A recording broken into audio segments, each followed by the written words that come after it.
యేసుప్రభు ఎప్పుడైతే పిలిచాడో అప్పటిదాకా ధనాపేక్షతో నిండిపోయి ఉన్నాడు జక్కయ్య. డబ్బు పిచ్చి, ఎవడెట్ట సస్తే నాకెందుకు, నా డబ్బు నా కట్టాలా అని టైపోడు. ఎప్పుడైతే జక్కయ్య దిగిరా యేసుప్రభుని చూడాలని కొట్టోడు, జనాల్లో ఉంటే యేసుప్రభు చూపందకపోతే ఆయన ఏ దారి గుండా వస్తాడో చూసి ఆ దారిలో ఒక చెట్టు చూసుకొని, ఆ మేడి చెట్టు ఒకటి చూసుకొని దాని మీద ఎక్కి కూర్చున్నాడు యేసుప్రభుని చూడాలని. ఊరు మొత్తం తిడతారు ఆయన్ని, జక్కయ్యని, పాపాత్ముడు, జాలి దయ లేనోడు, ముక్కు పిండి వసూలు చేస్తాడు, డబ్బు పిచ్చోడని. యేసుప్రభు వారు ఆ జక్కయ్య దగ్గరికి వెళ్ళి, జక్కయ్య ఎక్కడికి వచ్చాను అనుకున్నా, నీ ఇంటికేనాయా, దా చూడండి, ఈరోజు నేను నీ ఇంట్లో ఉండాల్సిందన్నా. ఊరు మొత్తంలో చెడిపోయినండి నేను, నా ఇంటికి నువ్వు రావటం ఏంటి? మరంతేగా, రోగం గలవానికి వైద్యుడు అవసరం కానీ ఆరోగ్యవంతులకి వైద్యుడు ఎందుకు? నేను రోగుల్ని స్వస్థపరచాలని వచ్చాను, ఆరోగ్యవంతుల్ని కాదు.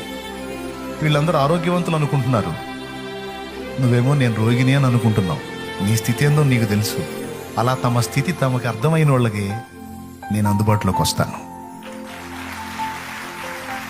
తమ స్థితి తనకు అర్థమైనోడికి నేను అందుబాటులోకి వస్తాను.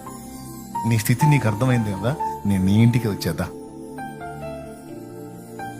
అప్పటిదాకా అతని హృదయంలో కరడగట్టుకుపోయి ఉన్న ధనాపేక్ష అనేది ఒక దెబ్బతో ఖాళీ అయిపోయింది.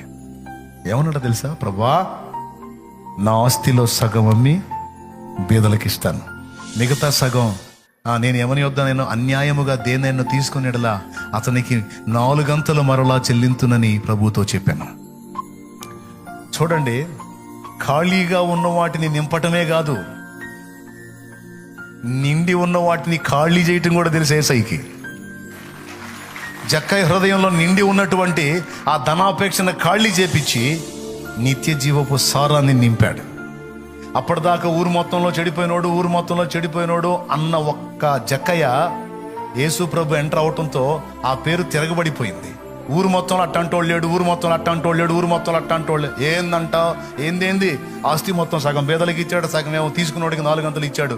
నిజంగా మారాడు, ఊరు మొత్తం అట్టంటోళ్ళు లేడు అనిపించుకున్నాడు. ఎంతసేపు యేసయ్యకి జీవితాలు తిరగేయటం. అప్పటిదాకా తిట్లు తిన్నావు నువ్వు, నిన్ను జనం పొగిడేటట్టు చేస్తాడు ఆయన. అప్పుడు దాకా నిందల పాలయ్యావా, నిన్ను ఘనత పొందేటట్టు చేస్తాడు ఆయన. అప్పటిదాకా జక్కని తిట్టారుగా, మంచోడు కాదు, చెడిపోయినోడు, డబ్బు పిచ్చోడని. జక్కయ్య ఈ మాట అన్న తర్వాత ఏమని ఉంటారు? బిత్తరపోయి ఉంటారు. ఊరు మొత్తంలో పెద్ద మనిషి అయిపోయాడు ఒక దెబ్బకి జక్కయ్య. ఎందుకు? తనలో ఉన్న ధనాపేక్షను ఖాళీ చేసి, ఖాళీ పాత్రగా తను ప్రభువుకు అప్పగించుకున్నందున ఒక ధన్యకరమైన చరిత్ర జక్కయ్యకు దక్కింది. ఈరోజు ఇక్కడ కూర్చున్న మీ అందరితో ప్రేమగా చెప్తున్నాను నేను, మీ జీవితాల్లోనికి, మీ పరిస్థితుల్లోనికి, మీ ప్రయాసల్లోనికి, మీ ప్రాంతాల్లోనికి నా తండ్రిని ఆహ్వానించండి. నా యేసయ్యని ఆహ్వానించండి. మీ ప్రతి పరిస్థితిలోనికి ఆహ్వానించండి. మీరు సమస్యను ఎదుర్కొంటున్నారా, నలుగురు మోకాళ్ళేసి ఆ ప్రార్థనలోకి ఆహ్వానించండి. జీవితాల్లోనికి, కుటుంబాల్లోనికి పిలవండి. యేసయ్యని, రాయ్యా నా ప్రభువా నా జీవితంలో. సమాజాల్లోకి పిలవండి. కలిగి ఉన్నవాళ్ళు, సంపత్తు కలిగి ఉన్నవాళ్ళు, సమృద్ధి కలిగి ఉన్నవాళ్ళు, 4 స్థలాలు కలిగి ఉన్నవాళ్ళు, స్థలం కేటాయించండి దేవునికి. ఒక ప్రాంతం కేటాయించండి, ఒక ప్రదేశం కేటాయించండి. పెళ్లి చేసుకుంటే పెడతావుగా కోట్లు, జబ్బు వస్తే పెడతావుగా లక్షల కోట్లు. యేసు ప్రభువుకి అంత స్థలమి నా ఇంటికి అడుగుతున్నానా? నేనేమన్నా మీ ప్రాంతాలకు వచ్చాను బిల్డింగులు కడదామని అడుగుతున్నానా? నాకున్న నివాసం అంత చాలు. నా ఇల్లుకా లేకపోతే నా పెళ్లికా? యేసు ప్రభు నీ ప్రాంతంలోనికి రావడానికి, నీ సమాజంలోనికి రావడానికి, నీ ప్రదేశంలోకి రావడానికి అంత స్థానం.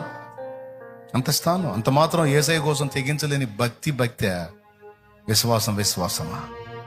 సిగ్గుపడదాం, మారు మనసు పొందుదాం, మన జీవితాల్లోకి ఆహ్వానిద్దాం, మన ప్రాంతాల్లోకి ఆహ్వానిద్దాం.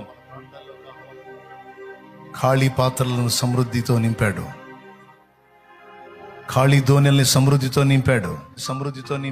ఖాళీ అయిపోయిన శరీరాన్ని మళ్ళా జీవాత్మతో నింపాడు. ఖాళీ అయిపోయిన జక్కయ్య హృదయాన్ని దేవుని పరిమళ సువాసనతో నింపాడు నా తండ్రి. ఇంకా మనం ఎక్కడెక్కడ ఖాళీ అవ్వాలో చూసుకుందాం, ఖాళీ చేయబడదాం. పూర్తిగా ప్రభుకి మన జీవితంలో సంపూర్ణంగా స్థానం ఇద్దాం. అంతేకాదు ఆయన మనతో చెప్పినది చేసే విషయంలో జాగ్రత్త కలిగి ఉందాం.